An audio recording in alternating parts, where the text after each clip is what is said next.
આઈ ખેડૂત પોર્ટલમાં સૌપ્રથમ આઈ ખેડૂત પોર્ટલ કોઈપણ બ્રાઉઝરમાં ખોલવું. બાદમાં જે આ રીતનું સૌથી પહેલું ઓપ્શન આવે આઈ ખેડૂત, તેનું ઓફિશિયલ પેજ હોય છે, જેમાં ક્લિક કરીને અંદર જાઓ. એમાં ક્લિક કરીને તમે અંદર જશો એટલે આ રીતની પ્રોસેસ થશે. પ્રોસેસ થયા બાદ આ રીતનું એક આખું ઓપ્શન ખુલશે, જેમાં આ પોપઅપ આવશે. તેમાં ઉપર જે કંઈ પણ યોજનાઓ ચાલુ હોય તેના વિશેની માહિતી આપવામાં આવેલી છે. કઈ તારીખથી કઈ તારીખ સુધી અરજી થઈ શકે છે અને તેમાં કયા કયા ઘટકોની અરજી થઈ શકે છે. અને આમાં આપણે જોઈએ તો આઈ ખેડૂત પોર્ટલમાં અરજી કરવા માટે સૌપ્રથમ તેને આ પોપઅપ બંધ કરવું. બાદમાં જે આ જોવો છો તેમાં જે યોજનાઓ લખેલું છે ત્યાં આગળ ક્લિક કરવું. ક્લિક કરશો એટલે એક આખું નવું પેજ ખુલી જશે, જેમાં તમે આ જોઈ શકો છો. આટલા કુલ વિભાગ છે જેમાં ઓનલાઈન અરજી કરી શકાય છે. તો તેમાં ખેતીવાડી છે, પશુપાલન છે, બાગાયત છે, મત્સ્યપાલન છે અને નીચે અન્ય યોજનાઓ છે. તો તેમાં આપણે ખેતીવાડીમાં અરજી કરવાની છે, માટે ખેતીવાડીમાં ક્લિક કરું. ખેતીવાડીમાં ક્લિક કરશો એટલે આ રીતની આખી યોજનાઓનું લિસ્ટ ખુલશે. આ જે યોજનાઓ છે ખેતીવાડી, પશુપાલન, બાગાયત અને મત્સ્યપાલન, તો તેમાં જે વિભાગમાં અરજીઓ ચાલુ હશે એ વિભાગમાં દેખાડશે. અહીંયા તમે જોઈ શકો છો કે જે ખેતીવાડીની યોજનાઓ છે તેમાં અત્યારે હાલ યોજનાઓ ચાલુ છે. તો તેમાં આપણે સૌ પ્રથમ જોશું તો આ જે સોલાર પાવર યુનિટ કીટ માટેની જે યોજના છે તે યોજના એવી છે કે તેમાં આપણે પહેલાં ખરીદી કરવાની અને પછી એમાં અરજી કરવાની હોય છે.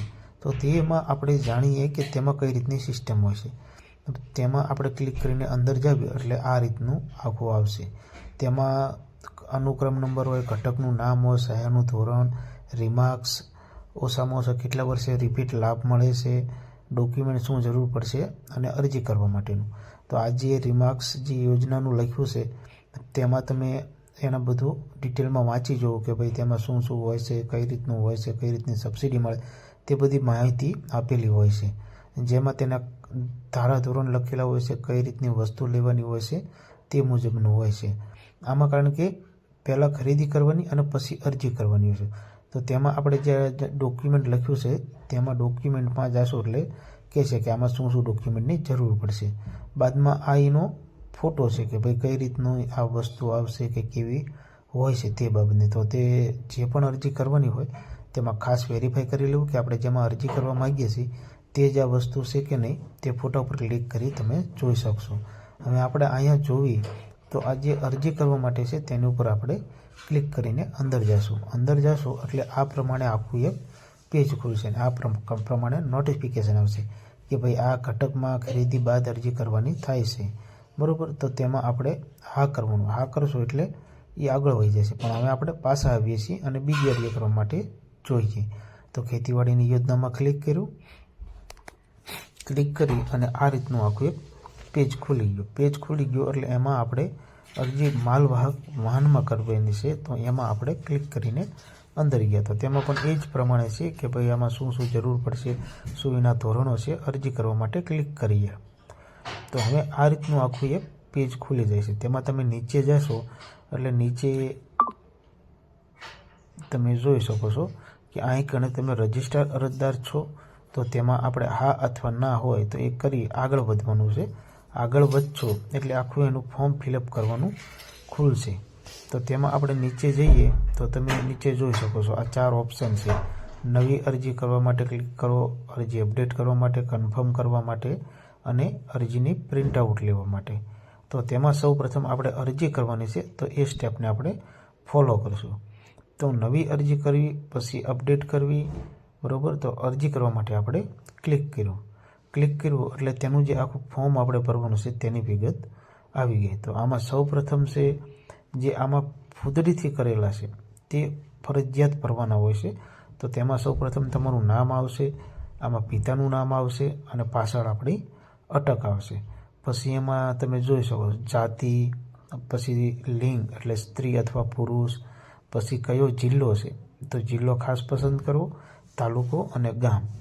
અને જિલ્લો આમાં એવું હોય છે કે જે અરજી જે જિલ્લામાં થવાની હોય અથવા જિલ્લામાં પૂરી થયેલી હોય તો તે જિલ્લા દેખાડશે નહીં. તમે એમાં જિલ્લોને એવું પસંદ કરશો એટલે આ રીતનું ફિલઅપ લેશે. ફિલઅપ લઈને પછી સાઈડ લોડ થશે. અને લોડ થયા પછી તમે આગળ એની પ્રોસેસ કરી શકશો.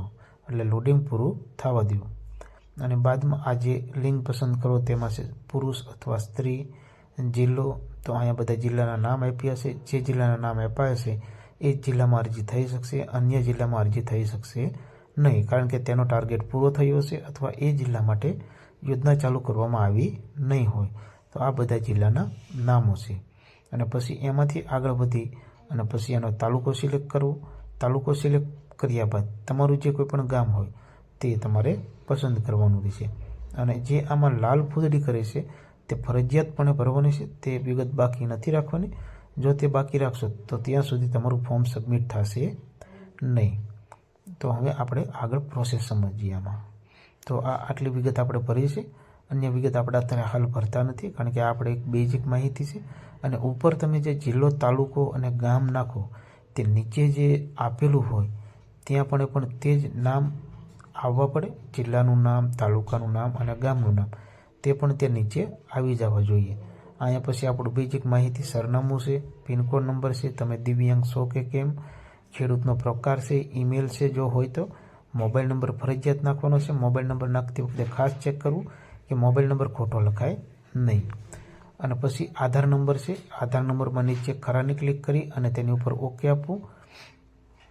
એ ઓકે આપ્યા બાદ ખેડૂતનો પ્રકાર જે છે તેમાં 0 થી ઓછી હેક્ટરની જમીન હોય તો તે સીમાંતમાં આવશે. પછી 1 થી 2 હેક્ટર વસાળે પૂરી ન હોય તો નાના ખેડૂતમાં આવશે, અને 2 હેક્ટરથી વધારે હોય તે મોટા ખેડૂતોમાં આવશે. પછી અહીંયા કને આત્માનું રજિસ્ટ્રેશન, મંડળી તે હાના તમે ધરાવતા હોય તો તે કરી નાખો. પછી બેંકની વિગત છે તો બેંકનો IFSC કોડ નાખો. પછી સર્ચ કરવું તો બેંકનું નામ પસંદ કરવું, પછી જિલ્લો પસંદ કરવો, બેંકની બ્રાન્ચ, ખાતા નંબર 2 વખત વેરીફાઈ કરીને નાખવાનો રહેશે. બેંક પ્રમાણે નામ ને એવું નાખવાનું રહેશે. એ પૂરું કર્યા બાદ અહીં કને જે ઉપર આપણે જિલ્લા પસંદ કર્યા છે તે દાબી ગયા છે. અને તમે કેવા પ્રકારના ખેડૂત ખાતેદાર છો તે ખાસ ચેક કરવું અને તે પ્રમાણે વિગત ભરવી. પછી રેશન કાર્ડ નંબર નાખવાનો. રેશન કાર્ડ નંબર નાખીને જે સદસ્યના નામે આપણે ફોર્મ ભરતા હોય તે સદસ્યનું નામ કરી અને જે નીચે કેપ્ચા આપવામાં આવેલો છે તે કેપ્ચા નાખવો અને અરજી આપી દેવી. અરજી આપ્યા બાદ અરજી અપડેટ કરવા માટે વ્યૂ જવું. અરજી અપડેટ કરી અને પછી તે અરજી પૂર્ણ કરવી અને કન્ફર્મ કરી પ્રિન્ટ આઉટ લઈ લેવી. જો માહિતી સારી લાગી હોય તો ચેનલને સબસ્ક્રાઈબ કરજો. અને જો તમને આ વિડીયો પસંદ આવે તો વિડીયો લાઇક કરજો, શેર કરજો અને આવી જ ખેતીની માહિતી માટે અમારી ચેનલને સબસ્ક્રાઈબ